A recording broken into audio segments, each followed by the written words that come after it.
Okay, first we have Ruth for budget item.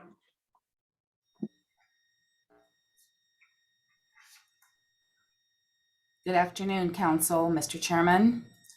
Page 2 in your packet is the request to purchase capital equipment for records management and disaster emergency services. And both the acquisitions will be provided within the current capital equipment budget with no increase.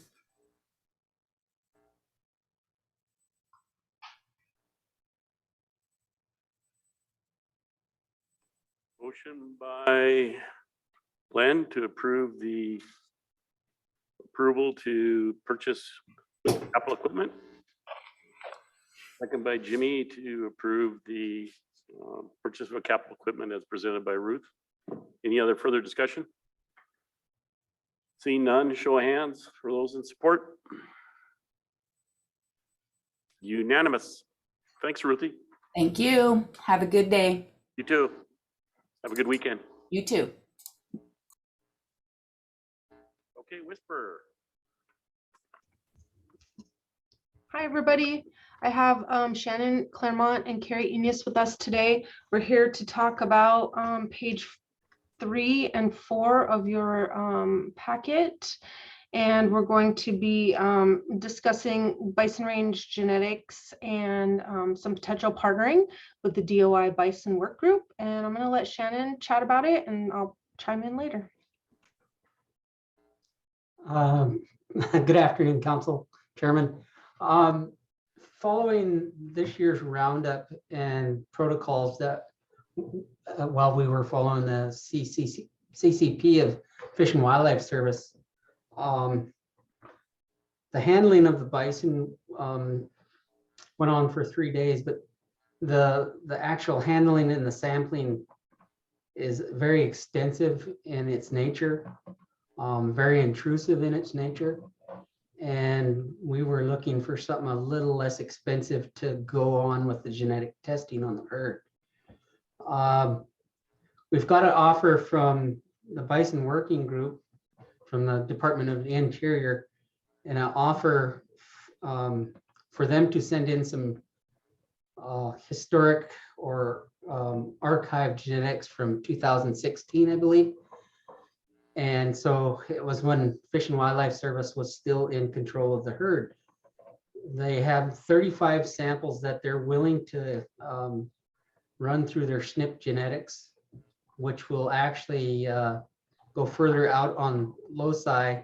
More loci are indicated through this genetic testing than the Fish and Wildlife Service currently does right now, at a more efficient cost per unit.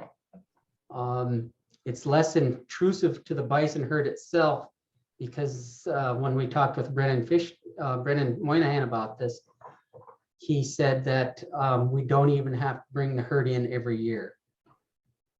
So we wouldn't have that cost of renting the equipment from Fish and Wildlife Service out of Denver and then having to sample almost all of the bison that run through. It's a cost saving to us because with fewer genetic testing, and we wouldn't have to run the bison through the chute quite as often. We could actually do a biopsy dart on a portion of the herd and get the same genetic testing done through that. So it's a shorter turnaround on testing itself, and way less expensive. So what the Bison Working Group is proposing is running these historic archive samples, and at no cost to us, to get us on the way to be included into the meta population with all other federal herds. We were just trying to get the go ahead on that from your end to let Brennan Moynihan submit them samples from 2016.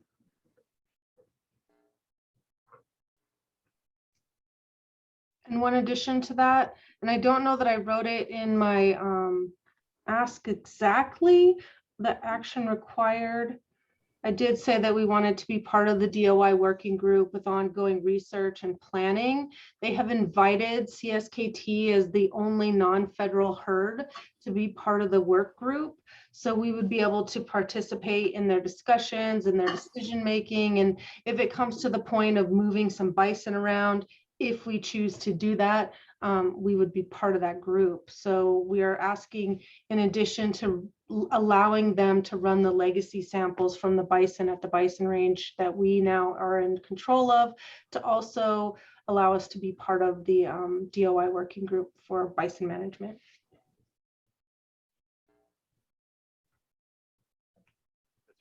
Not federal herd. Any questions for Shannon or Whisper or Carrie? I know I don't see a downside to this. I see a beneficial opportunity here, especially for cost operations. But I think the DOI Bison Working Group, it'd be great to be involved with them and have insight from them. It would do nothing but strengthen our ability to manage this herd indefinitely. So I don't see a downside to this action. If there's Make the motion. motion by Len to approve CSKT Bison Range staff partner with the DOI working group and on the research and planning, and also the use of our genetics and testing, provide testing for us. Is there a second? Second by Anita. Any further discussion? Seeing none, I'll show of hands in favor.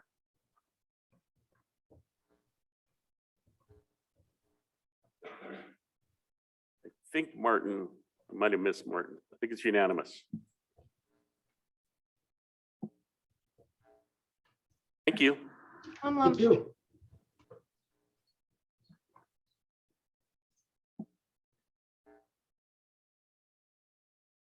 Okay, bison range. We're talking bison range now. We have Brian Upton and Steph Gillen.